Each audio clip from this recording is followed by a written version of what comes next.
Amazon's the biggest company in the world now. And it spies on you. It works for the globalists. It's a joke. We've all got to get away from it. But I wasn't trying to go into a plug there. Zuckerberg is just as bad. He calls you dumb effers if you trust him. He lays out a global vision and says nation states are why globalism's in trouble. I love how he talks to his people like they're 2 years old. Yes, people having their own countries, their own cultures against your big unelected globalism. We're the reason your globalism's in trouble.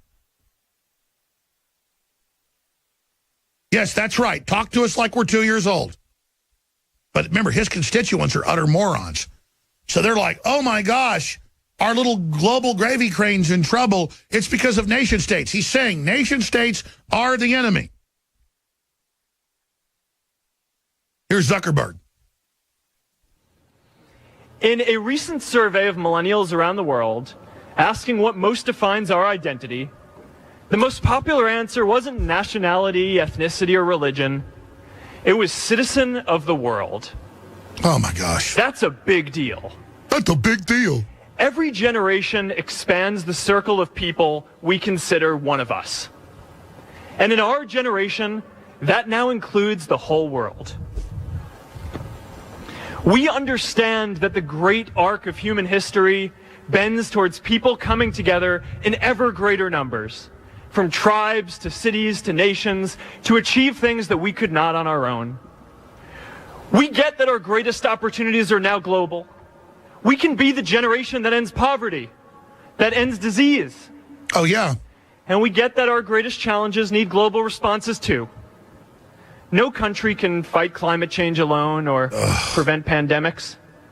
Progress now requires coming together, not just as cities or nations, but also as a global community.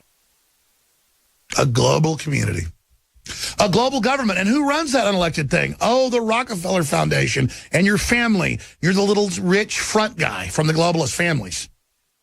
And you've got the little thing that the media promoted and was the deal on the pump and dump and, you know, the stock market and the Bilderberg meetings. And it's all the big joke to this guy. He brings in the third world population to then radicalize them and create racial division.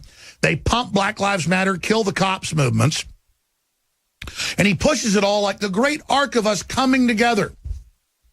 The great arc of the future, but run by you and giant computers, totally controlling every facet of our lives. He appears to be priming the pump to make a political run by appealing to progressives and millennials by espousing rhetoric that frames climate change and vague potential pandemics as problems with global responses to solutions. Yeah, that's how they're going to sell world government, is global plagues that good old Bill Gates is cooking up.